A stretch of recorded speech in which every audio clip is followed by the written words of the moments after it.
오늘은 CPI의 호조가 금융시장에 훈풍을 가져다 준 하루였습니다. CPI 관련한 내용은 저희 속보 방송으로 올려놨으니까 저기 링크로 가셔서 봐주시면 감사하겠습니다. 항상 이 지표가 나오면 쏠림 현상이라는 게 있죠. 안 좋은 데이터가 나오면 세상 끝날 것처럼 비관적인 뷰가 나오고, 좋은 데이터가 나오면 또 언제 그런 생각을 했냐는 듯이 긍정적인 뷰로 다시 전환되곤 합니다. 세상 인심도 늘 그런 것 같습니다. 시장의 걱정거리였던 CPI가 여튼 이 시장이 만족할 만한 정도의 숫자가 나오니까 인심이 확 바뀌었습니다. 속보 시간으로 전해드렸지만 시장 페드와치는 9월 인하 확률을 70% 넘게 베팅을 하고 있는 그런 상황이고요.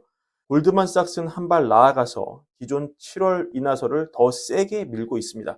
골드만삭스는 이번 달 코어 PC 상승이 0.25% 상승에 그칠 것으로 내다보고 있는데요. 계속 이 둔화되는 기조가 유지가 된다는 것이죠.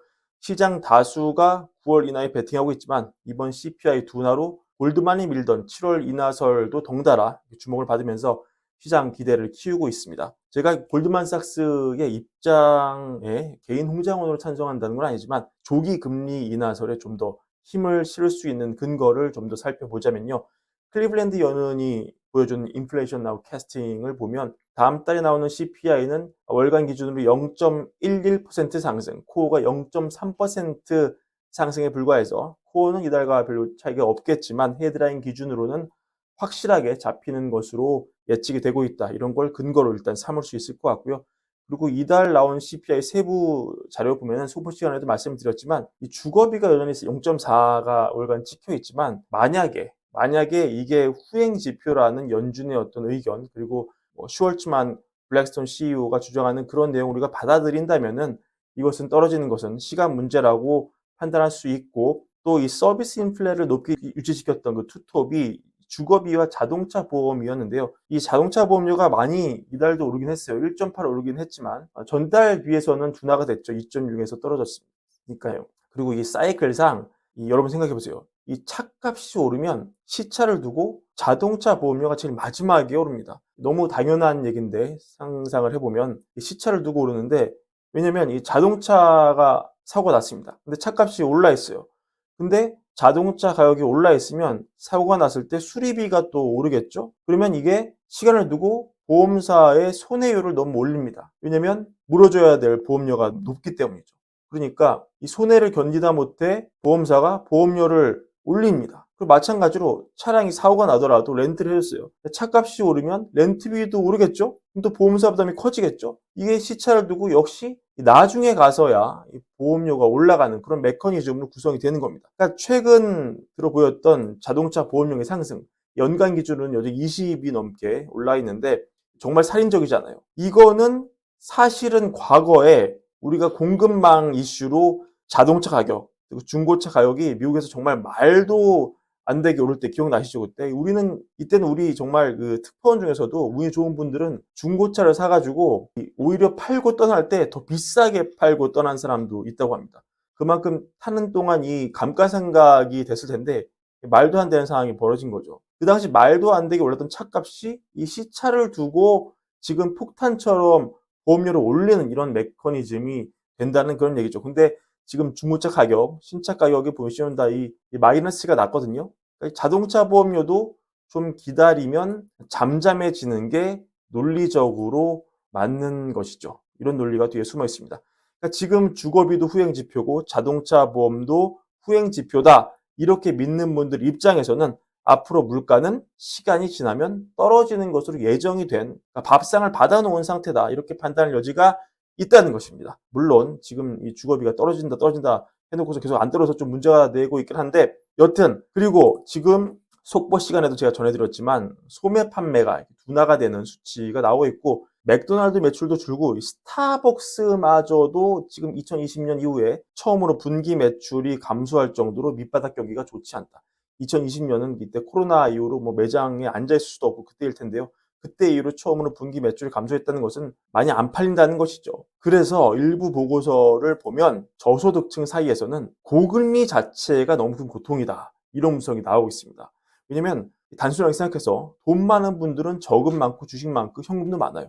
근데 근근히 먹고 사는 사람 입장에서는, 이제 막 은퇴를 해서 연금 받는 사람 입장에서는 빚은 맞은데 돈이 없어요. 그럼 금리가 올라가면 이 돈 있는 사람들은 이자만 내는 거예요. 이런 사람들이 지금 그 인터뷰 보시면은 이 금리가 올라서 먹고 살기가 너무 힘들다고 아우성을 치고 있거든요. 이런 거를 봤을 때 이 돈이 없는 사람들이 인플레에 치여 죽기 전에 이자 내다 죽겠다. 이런 목소리를 또한 연준이 청취할 수가 있는 겁니다. 여기에 지금 4월에 비해서 그래도 낮아진 레벨에서 횡보하는 이 국제 유가, 여기까지가 4월, 여기까지는 5월인데요. 헤드라인 CPI 낮추는데 한몫할 수가 있을 것 같습니다. 근데 그럼에도 불구하고 월가 최고 강세론자인데 금리를 내리면 안 된다는 주장을 하는 이 야데니의 의견, 흥미로워서 가져와 봤는데, 이분이 뭐라고 하면은 지금 금리를 인하하면은 주식 랠리가 너무 가파르게 온다. 이게 인플레와의 싸움을 더 길고 어렵게 만들 수 있어서 위험하다. 이런 얘기를 합니다. 그래서 지금 금리 완화하는 건 실수다. 이렇게 주장을 하는데, 아니, 주식이 오르면 좋은 거잖아요. 근데 왜 반대를 할까요? 이분의 논리를 보면 지금 야데니는 지금 골디락스 국면이라고 판단을 하고, 지금 기조가 유지되면은 올해 타깃이 S&P 500 기준으로 5,400, 내년 말 6,000, 내후년 6,500이 간다고 보고 있어요. 근데 지금 섣불리 인하면 7월이나 9월에 인하면, 그러니까 9월 인하도 안 된다는 거죠. 이렇게 올해 중순에 인하를 하면은 올해 말에 내년 목표인 6천이 그냥 바로 다락같이 갈 수 있다. 이런 겁니다. 그러니까 조기 금리 인하가 황금알을 낳는 거위의 배를 너무 일찍 갈라버리는 그런 거일 수 있다는 얘기죠. 그러니까 지금 장은 굳이 금리 인하가 없어도 순탄하게 갈 수 있는데, 고판에서 금리를 내리면 다시 인플레가 재발해서 시장이 급등하다 다시 아마도 급락할 수 있다. 이런 우려를 야데니가 하는 것으로 볼 수 있습니다.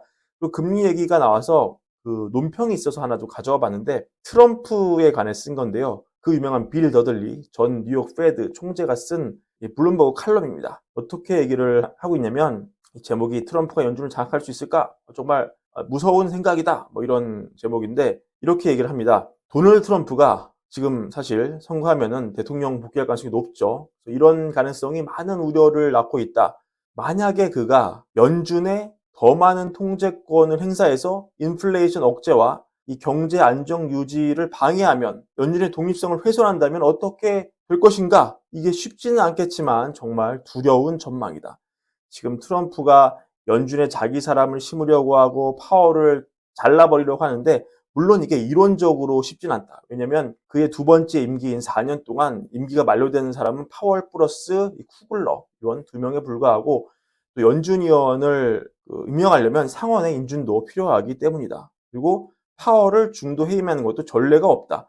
그럼에도 불구하고, 이게 핵심인데, 그럼에도 불구하고 트럼프가 이런 시도를 할 것 같다는 자체가 걱정스럽다. 그는 디벨로퍼였고, 또 디벨로퍼는 저금리를 선호하는 경향이 있고, 이거를 생각하지 않더라도 이 정부는 낮은 금리를 선호할 그런 강력한 인센티브를 갖고 있는데, 연준을 만약에 직접 통제하지 못하더라도 대통령과 의회는 많은 압력을 가할 수가 있다. 방탕하게 재정정책을 추진하면서 연준의 인플레이션 통제 작업을 복잡하게 할 수 있고, 또 극단적으로는 이런 재정 지배를 통해서 중앙은행이 정부 지출을 속도를 줄이기 위해서 돈을 찍어내는 걸 막는 그 노력을 방해하면서 초인플레이션으로 이어질 수 있다. 그래서 연준을 통제하려는 노력이 있으면 달러를 약세가 보이겠고, 주식시장도 하락할 것이고, 경제도 악화될 것인데, 트럼프가 연준의 독립성을 억제하려다가 실패하더라도 이런 상황이 발생할 수 있고, 만약에 성공한다면 더 나빠질 것이다.